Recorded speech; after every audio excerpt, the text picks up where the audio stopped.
되어주시고 빛이 되어주는 귀중한 시간 될 줄로 믿습니다.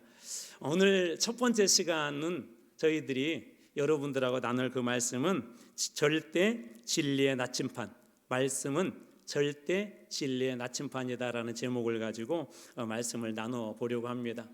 이번 다음 세대를 위한 특별 기도의 전체의 가장 큰 그런 주제는 조금 어렵게 영어로 한번 잡아봤어요. 더 내비게이터. 이걸 여러 가지 몇 가지 뜻이 있지만 하나로 이렇게 추각해서 이번 7일 동안 좀 나눠보려고 합니다. 무슨 뜻이냐면 항해자라는 뜻이 있어요. 항해자. 그래서 바다를 항해하는 그런 사람들, 항해자라는 그런 뜻이 있는데, 바다를 항해하는 사람들에게는 바다에 가면, 망망대해에 가면 아무런 어디로 가야 될지 모르죠. 그래서 이 사람들에게 정말 중요한 한 가지가 있는데 그것이 나침판입니다. 그래서 이번 7일 동안에 우리 아이들과 저희의 삶 어떻게 보면 우리 인생은 나그네라고도 이야기하지만 망망대해를 항해하는 항해자와 같은 그런 존재들이 바로 우리들인데, 자 그렇다면 그런 망망대해에서 길을 잃지 않고 우리가 가야 될 길로 어떻게 갈 수 있을까? 가장 중요한 항해사들에게 나침판이 중요한 것처럼 7가지 나침판에 대해서 여러분들하고 함께 나눠보려고 합니다. 오늘 그중에 가장 먼저 첫 번째 시간으로 우리 말씀, 특별히 진리의 나침판이라고 하는 그 주제를 가지고 여러분들과 함께 말씀 나누고자 합니다. 우리 인생이라는 게 늘 평탄한 길만 가면 괜찮겠는데, 아무런 일도 없이 별다른 일도 없이 평안한 길만 가면 괜찮겠는데, 때로는 갑작스런 위험스러운 그런 상황에 부딪히기도 하고 때로는 막혀버린 그런 길에 설 때가 있습니다. 근데 이럴 때 내가 길을 잘못 들었구나 라고 우리가 깨닫게 된다면 차라리 다행입니다. 더 큰 위험스러운 게 있어요. 뭐냐면 내가 지금 길을 잃었는지도 모르고 가고 있는 사람들입니다. 길이 막힌 게 문제가 아니라 길을 잘못 들었었는데 이거 어떡하지라고 길을 잘못 들었었다는 것을 깨달으면 차라리 괜찮다는 거예요. 그런데 길을 잘못 가고 있음에도 불구하고 깨닫지 못하는 것만큼 위험한 것이 없습니다. 왜 그러냐면, 자 예를 들자면 요즘은 내비게이션이 잘 되어 있지만 길을 가는데 이 길이 맞다고 하고 확신을 가지고 가고 있는데 캄캄한 한밤중에 칠흑같이 어두운 밤입니다. 1m 앞도 보이지 않습니다. 내가 확신을 가졌어요. 이게 맞는 길이야. 이 길에 보니까 맞는 것 같아. 이 좌우에 보니까 맞는 것 같아라고 갔는데 1m도 보이지 않는 아주 캄캄한 밤길을 가는데 만약에 1m 앞에가 절벽이고 낭떠러지라면 내가 맞는다고 간 그 길이 나중엔 어떤 길이 될까요? 그게 사망의 길이 될 수도 있고 내 인생의 가장 위험한 그런 순간이 될 수도 있습니다. 그래서 이 길을 잃어버렸네라고 길을 잃어버려서 어떡하지? 그것보다 더 위험한 것이 내가 지금 길을 잃어버렸는지도 모르고 가는 그런 인생입니다. 그래서 요즘 우리 세상에서도 그런 길을 잃지 않도록 여러 가지 방법들을 제시를 하죠. 인생에 대한 강의들을 하기도 하고 또 철학에 대한 공부를 하기도 하고 더 좋은 길을 발견하기 위해서 자기 개발을 하기도 합니다. 그러면서 심지어 어떤 사람들은 이렇게 이야기해요. 내 마음이 가는 대로 해. 어떤 걸 선택하려고 할 때 힘들잖아요. 그럴 때 이렇게 내 마음이 가는 대로라고 해라고 그렇게 이야기하죠. 그런데 우리는 얼마 전에 이 마음의 위험성에 대해서 한번 나눈 적이 있습니다. 에레미야 선지자를 통하여 주신 말씀입니다. 에레미야 17장 9절, 만물보다 거짓되고 심히 부패한 것이 마음이라. 만물보다 거짓되고 심히 부패한 것이 무엇이라고 말씀하세요? 마음이래요. 쉽게 얘기하자면 자동차를 운전하는 사람이 있는데 이 앞에 모든 것들이, 앞에 유리창이 아주 더러워졌다고 한번 상상을 해보세요.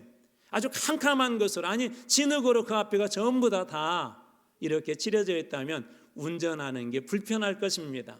거기 달릴 수도 없죠. 고속도로 같은 곳에서 그런 상태에서 달리게 된다면 큰 위험한 그런 상황에 부딪힐 것입니다. 그런데 우리의 마음이 그렇다는 거예요.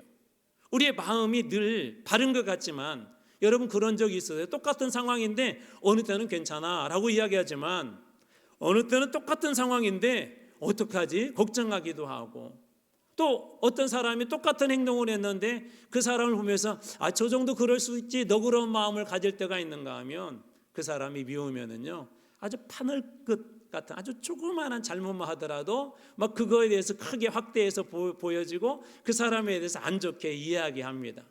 이게 우리의 마음이에요. 마음이라는 게 이렇게 들쭉날쭉하다는 것입니다. 기준이 없다는 거죠. 마치 고무줄처럼. 그렇게 되면 어떻게 해요? 자칫잘못하게 되면 우리의 그 마음의 결정들이 잘못된 방향으로 갈 수 있는 확률들이 훨씬 더 높죠. 왜 그렇죠? 정확하지 않기 때문에. 19세기에 이렇게 바다를 항해하는 배들이 종종 이렇게 사고가 났대요. 나침판도 있는데 사고가 났대요. 나침판이 있으면 그걸 따라서 이제 지도를 보고 방향을 잘 잡아서 갈 터인데 보통 나침판은 정확하잖아요. 남과 뭘 정확히 가르치잖아요. 그래서 그걸 따라갔는데 암초에 부딪히기도 하고 배가 그것 때문에 배가 파손되어서 종종 이렇게 바다로 침몰되는 그런 사고들이 있었대요. 근데 왜 그러냐면 이 나침판 곁에 이 자석과 같은 자성들이 이렇게 있으면 아마 그런 실험 해보신 분은 알겠지만 그 자석의 힘에 이끌려서 남과 북만 가르쳤던 이 나침판이 엉뚱한 방향을 이렇게 가르치죠. 근데 그런 걸 몰랐던 거예요. 그런 것들을 이분들이 인식을 못하고 그냥 나침판만 믿고 갔는데 그것 때문에 아까 교란되어진 그걸 모르고 결국은 큰 사고를 이렇게 당하게 됩니다. 마음이라는 건 그렇습니다. 우리 인생이 아무리 내가 바르게 내가 그동안 살아왔고 정직하게 살아왔고 그렇다 할지라도 때로는 우리의 마음을 이렇게 교란시키는 것들이 있어요. 우리가 바르게 가지 못하도록 교란시키는 것들이 있습니다.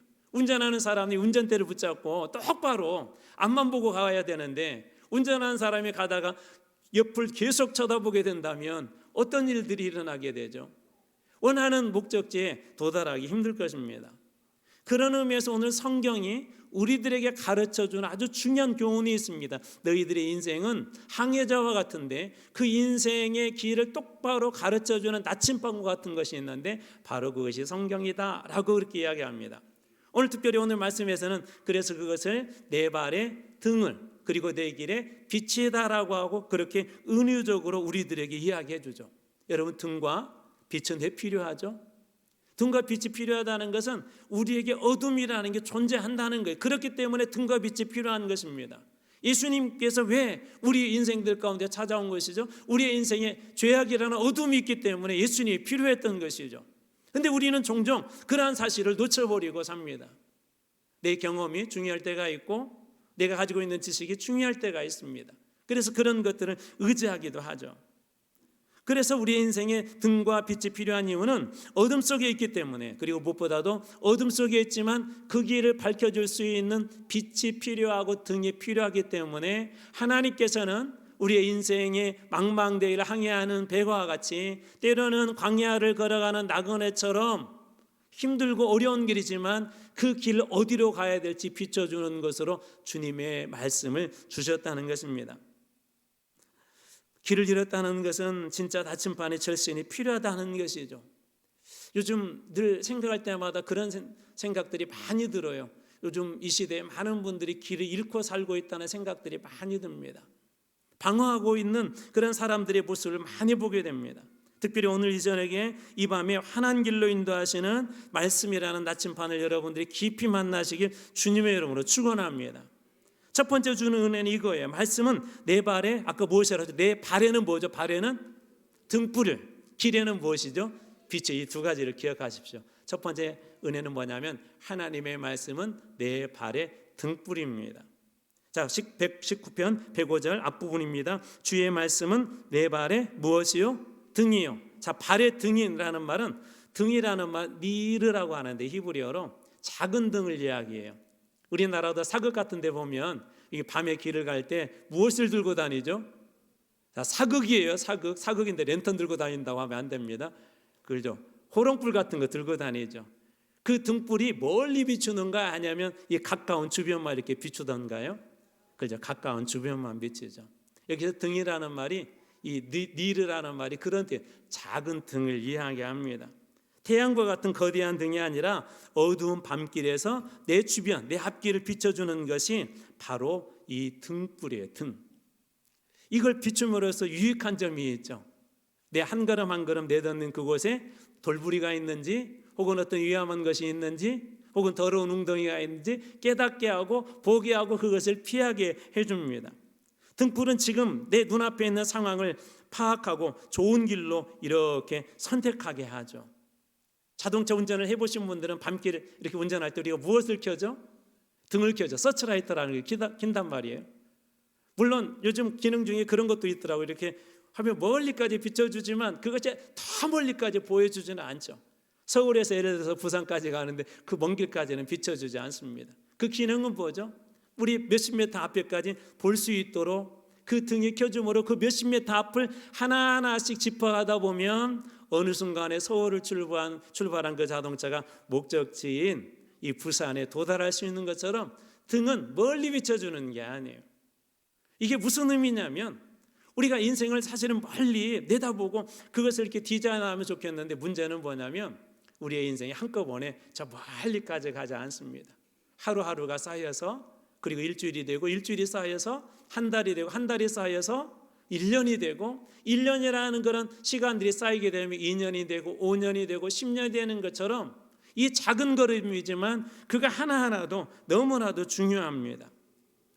무엇보다도 중요한 그 이유들이 있어요. 예를 들자면은 우리 물방울 하나도 작지만 그 물방울들이 모이게 되면 조그마한 종지 안에 모이게 되고 또 이런 것들이 모이게 되면 작은 도랑을 흘러가게 되고 우리 그런 노래 있죠. 그런 노래 기억 안 나세요? 역시 오직 말씀과 기도와 찬송만 기억하시는 것 같아요. 뭐 그런 노래 있지 않습니까? 권사님 뭐죠? 갑자기 생각이 안 나서 물어보는 거예요. 네, 아무튼 그런 거 있습니다. 뭐 이렇게 뭐 도랑이 모여서 뭐 시냇물이 되고 시냇물이 모여서 강물이 되고 강물이 모여서 뭐 바다가 되고 그런 동요 있지 않은가요? 네. 나머지 분들은 외국에서 오셨어요. 그런 노래 있죠. 그런데 그것도 어떻게 시작해? 작은 것에서 시작하죠. 저는 이런 거 생각할 때마다 잊지 못하는 한 그 장면이 있습니다. 중학교 때인가 학교에서 지리산을 등반하게 되었는데 뱀사골을 이렇게 거슬러서 올라가게 되었어요. 한여름이었습니다. 올라가다 보니까 너무나도 더운 거예요. 나중에는 가져갔던 조그만 물들도 다 떨어졌는데 올라가다 보니까 점차적으로 계곡이 좁아지더니 나중에 지리산에도 그런 곳이 있더라고요. 지리산에 물이 참으로 이렇게 출발한다고 하는. 근데 거기에 가서 그 물을 마시는데 물의 양은 많지는 않은데 얼마나 시원한지 모릅니다. 그런데 그 물이 졸졸 흐르다 보면 어느 순간에 나중에는 이 계곡이 깊은 물살이 되고 힘이 있는 물살이 되어서 이 계곡을 가득 채웁니다. 여러분, 왜 우리의 인생에도 이 말씀이라는 등불이 필요할까요? 왜 여러분들에게 매일매일 우리가 말씀 앞에 서자고 할까요? 하나님의 말씀은 때로 우리들에게 원대한 비전을 주시기도 하지만 하나님의 말씀은 오늘 하루하루를 살아갈 수 있는 내 길에 등불이 되어주셔서 어디로 가야 될지, 지금 내 앞에 어떤 문제가 있는지, 지금 내 앞에 어떤 죄악들이 도사르고 있는지 깨닫고 알게 해주는 것이 바로 내 발의 등입니다. 여러분, 저는 여러분들이 말씀을 만날 때마다 이 등불의 은혜를 여러분들이 만나길 주님의 이름으로 축원합니다. 여러분, 그 은혜들이 있을 때 우리 인생의 한 걸음 한 걸음이 더 복된 걸음이 될 줄로 믿습니다. 두 번째로는 말씀은 내 길의 빛이라고 이야기합니다. 119편 105절 말씀의 뒷부분입니다. 뒷부분 제가 한번 읽어드리겠습니다. 주의 말씀은 내 길의 무엇이다? 내 길의 무엇이다? 빛이니이다. 이게 오르라는 말인데요. 빛 그러면 이 말씀이 생각나야 돼요. 한번 저하고 한번 텔레파시로 한번 제가 한번 쏴볼 테니까 맞춰보세요. 빛 그러면 이 말씀이 생각나야 돼요. 무조건 제가 다 맞다고 해드릴 테니까 한번 맞춰보세요. 태초에 하나님이 청지를 창조하시나 가장 먼저 무엇을 창조하셨죠? 빛이 있으라 하시니 빛이 있었고, 이 빛이 히브리어로 오르라는 말인데요. 이런 뜻도 있어요. 시작이죠. 하나님이 천지 창조를 하실 때 가장 먼저 창조하신 게 뭐라고요? 빛이 시작이죠. 생명의 시작을 하였다 해서 이 빛이라는 의미 속에 생명에 꼭 필요한 것들이라는 의미가 있어요. 생명에서 아주 중요한 것. 우리의 생명을 시작하고 우리의 인생에서 가장 중요한 것이 바로 빛이라는 것이죠. 그렇다면 무엇이 생명처럼 소중하다는 거예요? 주의 말씀이 빛이라고 한다면 말씀은 우리에게 생명처럼 소중한 것이다라는 의미가 바로 주의 말씀은 내 길의 빛입니다라는 그 속에 들어있습니다. 어둠은 불편함의 문제가 아니라 생명의 문제입니다. 어둠의 길은 그냥 불편함의 문제가 아니라 죽고 사느냐의 생명의 문제예요. 죄의 문제는 우리의 인생이 죽고 사느냐 하는 생명의 문제예요. 그런데 그것을 깨닫게 하고 거울처럼 보여주고 그 우리로 하여금 투명하게 보여줄 수 있는 유일한 한 가지가 있는데 그것은 뭐냐면 하나님의 말씀입니다. 사도 바울도 말씀을 듣고 바뀌죠. 우리가 잘 아는 수많은 믿음의 사람들이 언제 바뀐 줄 아십니까? 하나님의 말씀 앞에 섰을 때 그들의 인생을 비춰주시는 그 말씀으로 인해서 죄가 얼마나 무서운지, 하나님을 알지 못하는 게 얼마나 두려운 일인지, 주님 없이 산다는 것이 얼마나 무서운 일인지 사람들이 깨닫고 돌아오게 된 가장 중요한 그 기초, 생명처럼 하나님께 주셨던 것이 무엇이냐면 그것은 하나님의 그 말씀이었습니다. 이 어두운 세상에서 말씀 하나 믿고 간 사람이 있죠. 우리가 잘 아는 아브라함입니다. 아브라함 어떤 사람이라고 예전에도 한번 보았지만 히브리서 11장 8절 말씀 다시 한번 읽어드리겠습니다. 믿음으로 아브라함은 부르심을 받았을 때, 아까 우리 부르심 찬양 부르는데 부르심을 받았을 때 하나님께서 부르실 때 말씀하셨을 때 하나님이 말씀해 주셨는데 순종하여 장래 유업으로 받을 땅에 나아갈새 갈 바를 알지 못하고 나아갔으며 어둠의 캄캄한 곳에 어디로 가야 될지 모르는데 유일하게 딱 하나 믿고 간 것이 있어요. 뭐냐면 하나님의 말씀이었습니다. 아브라함에게 보장된 게 아무것도 없었어요. 하나님의 약속이 보장된 약속이 없었습니다. 하나님께서 그에게 구체적으로 보장된 약속이 없었어요. 그가 유일하게 하나 믿고 간 것은 그의 인생을 하나님께서 비춰주었던 그 말씀 하나였어요. 그 말씀 하나 붙잡고 아브라함은 한 걸음 한 걸음 가게 됩니다. 그 아들 이삭도 그러한 은혜를 동일하게 누립니다. 한 번은 이삭의 때도 이렇게 흉년이 들었어요. 흉년이 들면 먹을 것이 없죠. 우리 성경에 보면 흉년이 들었을 때 이삭을 한 몇 가정의 이야기가 나오는데 그 대표적인 그 가정 중에 하나가 누구냐면 나오미, 나중에 룻을 자기 며느리로 삼았던 베들레헴 빵집 밀의 주산지였었고 늘 밀이 풍성했던 그 땅에도 어느 날 갑자기 흉년이 들었어요.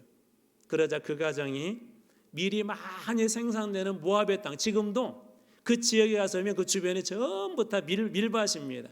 그 주변이 그 정도로 지금도 농사가 잘 되는 곳이에요. 베들레헴 같은 그런 곳에도 어려워서 그곳으로 이주를 하게 되죠. 근데 어떻게 되었죠? 풍성한 것을 따라갔는데 오히려 그곳에서 모든 재산을 다 탕진합니다. 가지고 왔던 자본금도 다 까먹습니다. 그리고 자녀들과 남편까지도 다 잃게 되죠. 아브라함도 한때 그랬었죠. 하나님이 주신 약속의 땅에 있었지만 그 약속의 땅에 들어왔을 때 흉년이 드니까 잠시 애굽으로 갔었죠. 이삭의 때도 또 그런 상황이 벌어지니까 아마 이삭의 마음속에 애굽으로 가야 되겠다. 거기 가면 먹을 것이 많으니까 그런 마음이 있었던 것 같아요. 그런데 그때 하나님께서 뭐라고 말씀하시냐면 하나님께서 아브라함에게 불러주셨을 때 주셨던 똑같은 말씀을 주세요. 내가 네게 지시할 땅으로 가라. 지시한 땅 어디냐면은 그 가나안이죠. 거기를 떠나지 말라는 거예요. 애굽이 좋게 보이고 애굽이 훨씬 더 화려하게 보이고 애굽으로 가게 되면 지금 살 수 있을 것 같다 할지라도 너는 이 가나안 땅을 떠나서는 안 된다. 지시한 땅, 너희 아버지에게 얘기했던 이 땅, 내가 너희에게 준 이 땅에 너희들은 머물러라고 이삭에게 그렇게 이야기를 해요. 그러면서 이런 중요한 약속을 하나 합니다. 창세기 26장 4절 말씀, 내 자손을, 내가 지시한 땅에 머물게 되면, 약속의 땅에 머물게 되면 이런 약속을 해주세요. 창세기 26장 4절, 내 자손을 하늘의 별과 같이 번성하게 하며 내 이 모든 땅을 내 자손에게 주리니 내 자손으로 말미암아 천하 만민이 복을 받으리라. 오늘 여기 계신 여러분들, 우리 부모님들이 그와 같은 은혜를, 여러분들이 복을 받기를 주님으로 축원합니다. 이 지시한 땅은 어디일까요? 어쩌면 우리 교회일 수도 있습니다. 우리 믿음의 자리일 수도 있을 것입니다. 하나님께서 우리에게 그렇게 말씀하시는 거예요. 내가 지시한 이 땅에 복음의 자리, 믿음의 자리를 떠나지 아니하면 네 자손을 하늘의 별과 같이 번성하게 할 것이고 너에게 믿음의 모든 그런 땅들을 자손에게 줄 것이고 네 자손으로 말미암아 네 자식으로 말미암아 네 자손으로 말미암아 천하 만민이 복을 받으리라. 한번 우리 부모님들에게 질문해 볼게요. 여러분 자녀들이 누구 밑에 가서 그 사람이 주는 거 받아먹고 살기를 원하세요? 아니면 풍성하게 하나님 은혜 주셔서 나눠주며 살기를 원하세요? 네, 고백하신 분들에게 이 복이 있을 줄로 믿습니다. 저는 그랬으면 좋겠어요. 좋은 직장들에 가서 많이 받는 것도 중요하지만 저는 우리 여기에 있는 우리 자녀들이 그 복을 나눠주는 풍성한 하나님 주신 은혜를 받아서 그 복을 나눠주는 그런 존재가 되길 주님으로 축원합니다. 그게 누구에게 주셨다고? 이삭에게. 내가 지시한 땅, 지시할 땅으로 가라. 그러면 내 자손을 하늘의 별처럼 많게 그렇게 해줄 뿐만 아니라 이 땅도 줄 뿐만 아니라 그리고 내 자손이 많은 사람들에게 복을 나눠주는 천하 만민들이 너로 말미암아 복을 받으리라. 우리 청년들이 다니는 직장이 그러한 곳이 될 줄로 믿습니다. 우리 청년들로 말미암아 그 직장이 복받게 될 줄로 믿습니다. 여러분들이 쓰임받는 다니는 그 학교가 여러분들로 말미암아 더 귀중하게 쓰임받는 그런 학교가 될 줄로 믿습니다. 가끔 예전에 우리 교회 와서는 그래도 여기에서는 우리 교회 청년들이 학교 불평을 잘 안 하는데요. 예전에 제가 이렇게 부목사를 했을 때 청년부 사역할 때 보면 서울은 학교 편차가 좀 있잖아요. 가끔 어떤 청년들이 그래요. 목사님, 왜? 제가 엄마 아빠 학교를 꼭 가라고 하니까 재수하지 말고 가라고 하니까 이 학교 갔는데 학교가 마음에 안 들어요. 왜? 그랬더니 대학교 순위에서 빌린다는 거예요. 별로 안 알아준다는 거예요. 거기 나와도 뭐 별로 안 알아준다고 그렇게 이야기하더라고요. 그래서 제가 뭐라고 했냐면 그래, 그러면 네가 그 학교를 유명하게 만들어버려라. 자신 없으세요? 유명하게 만들 수 있잖아요. 유명한 경영인이 된다든지 정말 정치인다운 정치인이 된다든지 또 물질로 하나님께 주신 그 축복으로 어떻게 쓰임 받는 게 물질을 잘 쓰는 것인지 보여주는 그런 사람들이 세상 사람들에게 인정받고 존경받으면 사람들이 조사를 저 사람이 어느 학교 나왔는가. 그러면 어떻게 돼요? 그 학교가 주목을 받게 되죠. 이번에도 보니까 어느 시골에 한 고등학교 주목받았더라고요. 몇 명 학생들도 없는데요. 중학교가 이렇게 주목을 받는 학생들도 없는데 왜 주목받았나 그랬더니 그 몇 명 안 되는 학교에서 서울에 있는 좋은 대학교를 이렇게 몇 명이 나왔다는 거예요. 학교가 유명해진 거예요. 시골 학교인데 유명해진 거예요. 여러분 오늘 이삭에 주신 그 말씀이 그 말씀 아닙니까? 네 자손에게 주니 네 자손으로 말미암아 천하 만민이 복을 받으리라. 오늘 이전에게 나온 우리 사랑하는 아이들을 통해 천하 만민이 복받게 될 줄로 믿습니다. 그 약속을 해주신 거예요. 하나님은 말씀으로 약속하세요. 하나님 무엇으로 약속하신다고요? 하나님 말씀으로 약속하세요. 어느 순간 여러분 마음속에 감동이 되는 것이 있어요. 막 그때는 막 감동이 되세요. 하나님께서 나 이렇게 축복해 주신다. 그런데 며칠 현실을 보니까 현실을 보면서 어떤 절망이 들죠. 정말 그 말씀대로 이루어질까? 저도 이 교회 오면서 하나님께서 어떤 비전을 주셨어요. 비전. 그때는 막 가슴이 뜨거웠어요. 근데 또 현실로 돌아오면 정말 하나님께서 그 비전을 이루어 주실까? 근데 하나님께서 약속하셨으면 그 약속은 반드시 이루어질 줄로 믿으시기 바랍니다. 하나님 어떤 분이시죠? 시건치 않으시고 헛된 말 하지 않으시고 하나님의 말씀은 한치의 오차도 없이 지금 그때가 아닐 뿐이지 반드시 그 말씀대로 약속하신 대로 이루어질 때가 반드시 옵니다. 우리 주님은 한 번도 그 약속을 거스른 적이 없어요. 우리가 잘 아는 사도 바울은 어떤 사람이었죠? 사울의 시대 때 사울이라는 이름을 가지고 올 때 교회를 핍박했죠. 교회를 힘들게 했습니다. 그런데 그 사도 바울에 대해서 사울에 대해서 그때 당시 이런 주님께서 말씀을 하시죠. 사도행전 13장 47절 주께서 이같이 우리에게 명하시되 내가 너를 이방의 빛으로 삼아 너를 땅끝까지 구원하게 하리라 하셨느니라. 이방의 빛으로 삼아. 여러분 교회를 핍박하던 사람이 어떻게 그렇게 바뀔 줄 누가 알았어요? 여러분 우리 할머니가 되고 할아버지가 되었을 때 아이를 손주손녀를 이렇게 가슴에 안았을 때 하나님이 그때 주시는 그 마음들이 있었을 거예요. 그 딱 품에 안았을 때 할머니, 할아버지를 통해 주셨던 그 마음들이 있었을 거예요. 여러분, 사울과 같이 방금전까지마다 교회를 핍박했다고 하는 사람이, 예수 믿겠다고 하는 그 사람, 아직까지도 믿지 못할 그 사람이 어떻게 이방의 빛이 되고 세계 선교의 문을 활짝 여는, 그 시작하는 그런 일을 어떻게 쓰임 받을 수 있었을까요? 하나님이 그렇게 약속하신 거예요. 올해 시작하면서, 올해는 저희 교단에도 이 표가 있지만 좀 제 마음속에 41주년이 되면서 이런 마음을 주셨어요. 하나님의 복이 우리 성도들한테 정말 충만했으면 좋겠다. 힘들고 어려울 때 우리 가정들마다, 우리 아이들마다, 우리 청년들 가슴 속에 하나님께서 세상적인 복 말고요, 주님이 약속하신 그 약속으로 주셨으면 좋겠다는 그런 마음을 주셔서 창세기 12장 2절 말씀을 가지고 여러분들하고 지금 계속 묵상하고 그렇게 되기를 기도하고 있습니다. 그 말씀 다시 한번 읽어드리겠습니다. 내가 너로 큰 민족을 이루고 내게 복을 주어 내 이름을 창대하게 하리니 너는 복이 될지라. 천하 만민이 너로 말미암아 복을 받으리라. 이 말씀하고 같은 의미예요. 우리 옆에 분에 그렇게 한번 축복합시다. 당신은 이미 하나님의 축복입니다. 우리 아이들이 이미 하나님의 복이 되어서 복을 흘려보내는 그런 인생이 될 줄로 믿습니다. 또 가끔 우리 아픈 성도들을 위해서 기도할 때마다 하나님이 늘 약속처럼 제 마음에 기억나게 하는 말씀이 있어요. 여러분들도 잘 아는 말씀이에요. 출애굽기 15장 26절, 마라의 쓴물을 단물로 바꿔 주셨던 말씀입니다. 나는 너희를 어떻게 하는 여호와다? 치료하는 여호와임이니라. 하나님께서 우리 1년 동안 우리 성도들 중에 아픈 분들이 있을 거예요. 또 내일 시술에 들어가신 분도 계세요. 그런데 이 말씀처럼 우리 하나님께서 치료해 줄 줄로 믿습니다. 수술하고 지금 회복 중에 있는 분들도 계세요. 하나님의 약속의 말씀대로 그대로 이루어지게 될 줄로 믿습니다. 예전에 제가 섬겼던 그 교회 목사님 한두 번 이렇게 말씀드린, 지금은 돌아가셨는데 안산제일교회 우리 고은 목사님 얘기 중에, 간증 중에 하나 잊지 못하는 그런 간증이 있어요. 목사님이 암투병 여러 번 하셨거든요. 몇 번 죽을 뻔한 그런 경험이 있었거든요.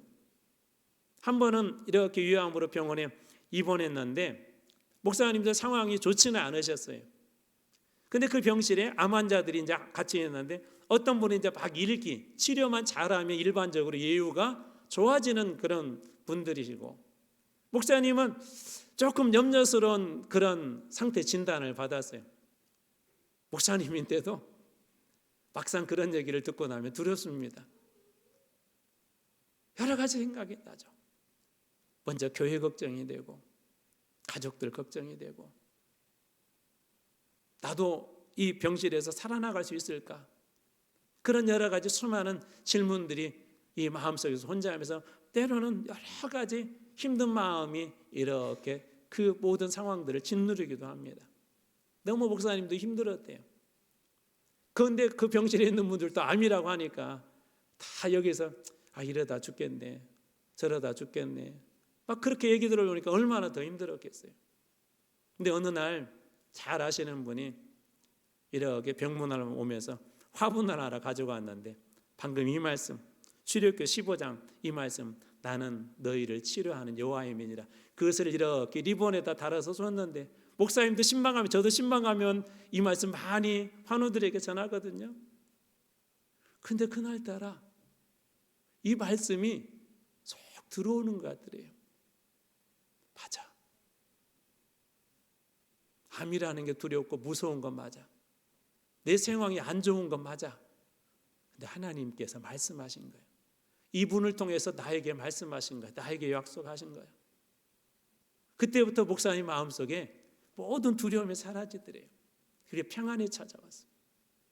놀랍게도 이제 이렇게 막 초기 일기였던 어떤 분은 나중에 그 암을 이기지 못하고 돌아가셨고, 우리 목사님은 그렇게 좋은 그런 상황이 아니었는데도 하나님께서 깨끗하게 고쳐주셔서 그 뒤로 이 암 문제가 몇 번 또 있었지만 이 암 때문에 결코 무너지지 않았습니다. 어느 순간 말씀을 하나님이 주셨을 때 감동이 되는 말씀이 있으면 여러분, 그 말씀은 여러분들에게 주신 축복이에요. 약속이에요. 다시 한번 말씀드립니다. 혹시 할아버지 할머니로서 이렇게 손주 손자 하나 있을 때 하나님께서 어떤 감동이었다면 그게 약속이에요. 다른 말로 바꿔볼게요. 그 손주 손녀들 위해서 기도하라는 하나님의 약속이에요.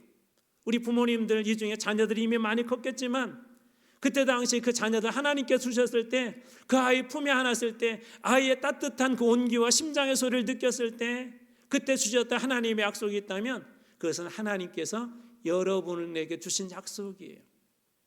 여러분 그 일을 놓고 그것을 믿고 기도하시기 바랍니다. 직장에 들어갔는데 하나님께서 어떤 마음을 주셨어요. 학교에 입학을 했는데 그 학교에 어떤 마음을 주셨어요. 그것이 하나님께서 주신 약속의 말씀인 걸 믿으시기 바랍니다. 하나님의 말씀은 늘 그렇게 우리들에게 찾아옵니다. 말씀을 소유한 자가 누리는 세 가지 축복이 있어요. 오늘 그 축복을 여러분들이 누리기를 원합니다. 첫 번째는 뭐냐면 흔들리지 않은 견고한 인생이 됩니다. 여러분 약속의 말씀을 붙잡을 때 어떤 일이 일어난다고요? 흔들리지 아니하는 견고한 인생이 돼요. 마태복음 7장 24절 말씀, 그러므로 누구든지 나의 이 말을 듣고 행하는 자는 그 집을 반석 위에 지은 지혜로운 사람과 같으리니, 반석 위에 지은 사람처럼 그의 인생이 흔들리지 않는다는 거예요. 아브라함이 그랬잖아요. 그 말씀 믿고 어디로 가야 될지 몰랐지만 그가 그 말씀을 따라가고 하나님께서 그를 붙잡아서 믿음의 조상으로 세워주지 않습니까? 우리 지난 시간에 보았던 갈렙은 어떻습니까? 85세의 노인이 어디를 달라고 한다고요? 강남을 주세요. 명동을 주세요. 좋은 땅을 주세요. 우리 이곳으로 얘기하면 어디가 여기는 가장 좋은 곳인가 요즘에? 할렐루야. 용몽동에 땅값이 올라갈 것입니다. 용몽동에 집 가신 분들 기대하셔도 됩니다. 몰라요. 하나님께서 갑자기 그냥 입을 터뜨려 주셔서 이렇게 말씀하게 하셨을 수도 있어요. 비싼 땅 분명히 있을 거예요. 근데 갈렙은 어디를 선택했다고요? 산지. 산지에서도 어디요? 안악자손들이 있는 것. 그런데 85세의 이 노인이요, 젊은 청년처럼 그렇게 얘기를 해요. 그 산지 달라고. 40세의 갈렙이 아니란 말이에요. 그런데 그는 흔들리지 않습니다. 왜? 하나님께서 약속하신 걸 믿었기 때문에. 말씀을 소유한 사람은 이처럼 견고한 인생이 됩니다. 두 번째로 어둠 속에서도 헤매지 않습니다. 시편 119편 130절입니다. 주의 말씀을 열면 빛이 비추어. 주의 말씀을 열면 무엇이 비추어서? 빛이 비추어서. 주의 말씀은 내 발에 무엇이요? 등이요. 내 길에 무엇이다? 빛이다. 말씀을 열 때 여러분 어둠이 사라져요. 말씀을 열 때 내 길이 분명해져요. 내가 똑바로 가고 있는지 가고 있지 않은지 어둠의 역사가 사라집니다. 어둠의 길은 늘 두렵지만 그것이 다 드러나면 두렵지 않아요. 여러분 근데 무엇이 그렇게 한다고요? 말씀을 열면, 주의 말씀을 열면 빛이 비추어. 우리가 잘 아는 다윗은 어떤 사람이었었죠? 장인 사울에게 쫓겨다니고 있었죠. 그때 당시 사울은 왕이었었어요. 다윗은 아직 왕은 아니에요.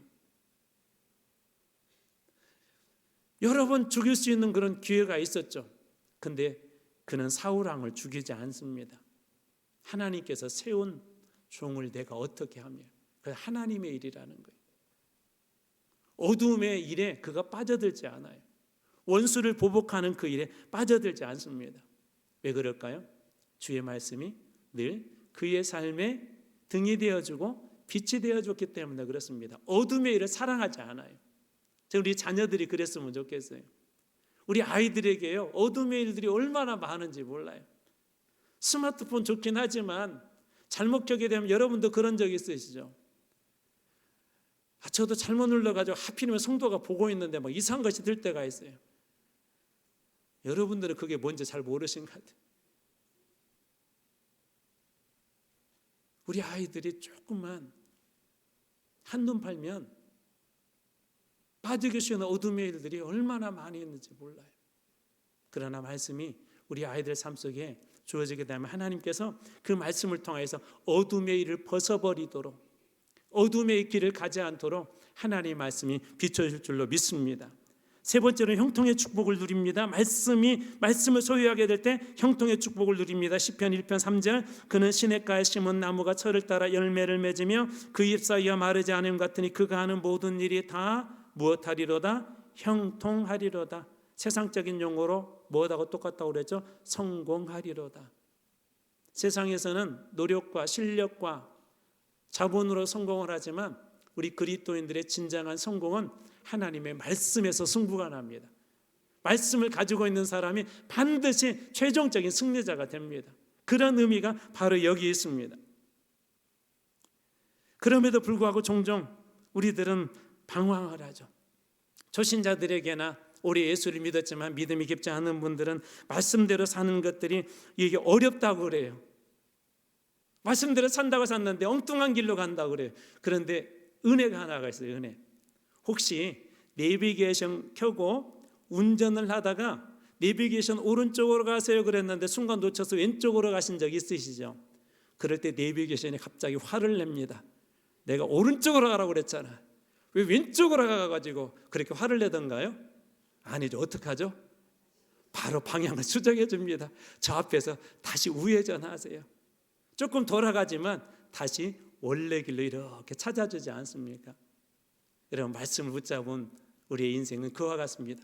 우리가 말씀을 붙잡았다고 해서 가끔 곁길로 안 빠지는 게 정신을 순간 놓는 순간 엉뚱한 길로 빠지기도 합니다. 그때 하나님이 막 화를 내시던가요? 아니에요. 네가 잘못 들어갔구나. 괜찮아. 저 앞에 있지? 저 앞에서 다시 우회전하면 돼. 다시 그 길로 가면 그 길이 다시 지름길이 될 거야 라고 주님께서 그렇게 말씀하시죠. 사울에게 말씀하심으로 그가 하나님의 복음을 전하는 복음 전도자로, 간음했던 다윗에게 말씀하심으로 선지자 다단을 통해서 주신 그 말씀을 통해서 다시 거룩한 자리로, 왕의 자리로 돌아온 것처럼 하나님은 우리들에게 그렇게 말씀하십니다. 인생이라는 우리 어른들 살아보시다 알지만 갈수록 걱정이 많아지더라고요. 예전에는 아주 어렸을 때는 자신 걱정밖에 안 합니다. 언제 나도 빨리 나이 먹었으면 좋겠다. 나이 먹어서 그냥 마음대로 막 여행도 가고 하고 싶은 거 했으면 좋겠다. 그 나이가 되었는데 이제 막 직장 고민해야 되고요, 살아갈 고민해야 되고요, 또 결혼 고민해야 되고요, 결혼하고 났더니 이제 식구 부양도 고민해야 되고요, 또 자녀를 낳았더니 그런 고민해야 되고요, 이제 그 자녀들 결혼시켜서 다 괜찮은 줄 알았더니 그래도 부모님들이 여전히 끊임없이 걱정합니다. 왜 그렇죠? 우리의 인생은 어디를 갈지 모르기 때문에 그래요. 그러나 하나님 말씀이 비춰주게 된다면 하나님께서 그 길을 복되게 하실 것입니다. 이제 마지막 이야기를 말씀을 마치려고 합니다. 나민에, 혹시 들어보셨어요? 이름이 나민에. 이거 소개했는데 예전에 한번 우리나라 유명한 시인 중에 나태주라고 하는 그 시인의 따님이세요. 서울대학교 국문학부 교수님인데 이분이 쓴 책 중에 이렇게 여러분들의 시를 소개하고 그 시에 대해서 느낀 느낌을 적어놓은 책인데, 그 중에 정지용 씨라고 하는 유명한 시인이 있죠. 그분의 시를 소개한 내용입니다. 그 내용 중에 이런 내용이 나와요. 이양하 작가는 가난한 우리말이 정지용의 손에 의해 아름다운 말이 되었다고 한다. 정지용의 시집에서 우리는 조선말의 무한한 가능성을 구체적으로 알게 되었다는 것이다. 즉 정지용의 명성은 그의 모국어 능력과 사랑 때문에 가능했다.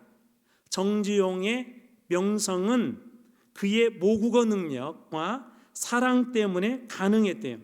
모국어는 우리 삶 그 자체에 매우 결정적이다. 모국어는 우리의 삶에 결정적인 영향력을 미친대요.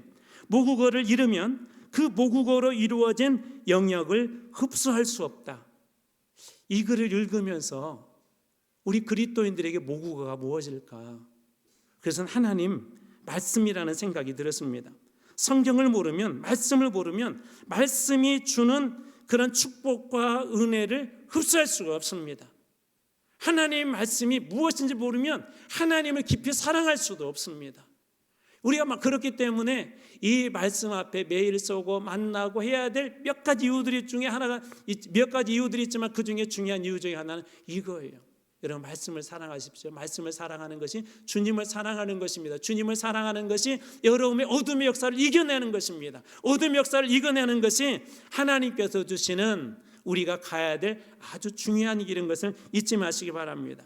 이제 말씀을 마무리합니다. 하나님께서 오늘 우리들에게 그렇게 말씀하세요. 특별히 요한복음 5장 25절로 축복합니다. 여러 번 여러분들에게 축복했어요. 듣는 자는 어떻게 될 것이다? 요한복음 5장 25절 듣는 자는 살아나리라.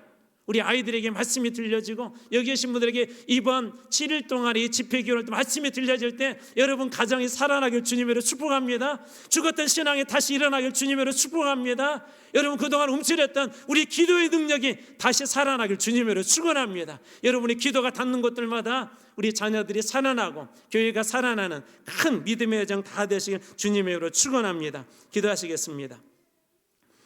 하나님 아버지, 우리가 손에 든 이 말씀이 나침판이 되어 결코 변하지 않은 절대 진리임을 믿음으로 선포합니다. 우리가 앞날이 보이지 않아 답답할 때 말씀이 우리 발에 등불이 되어 우리가 당장 걸어갈 걸음의 용기를 비추어 주시옵소서. 미래가 불확실한 우리의 인생들에게 하나님의 말씀이 그 길이 빛이 되어 주셔서 비추어 주시옵소서. 말씀의 나침판을 가진 사람은 절대 망하지 않을 줄로 믿습니다. 오늘 이전에 그 말씀 붙잡고 이제 찬양과 기도의 자리에 나갑니다. 주께서 오늘 이 가운데 임재하셔서 성령의 권능으로 임재하셔서 이 예배 가운데 친히 좌정하여 주시옵소서. 우리의 찬양과 기도를 들어주시옵소서. 감사드리며 예수 그리스도의 이름으로 기도렵나이다. 아멘. 이렇게 한번 따라서 해봅니다. 말씀의 나침판을 가진 사람은 절대 망하지 않는다. 아멘. 오늘 이 말씀처럼 우리 이전에게 다시 한번 살아났으면 좋겠습니다. 우리 주님 말씀이 하시면이라는 우리 찬양 할터인데요. 우리 말씀 속에서 뜻을 발견하고 말씀 속에서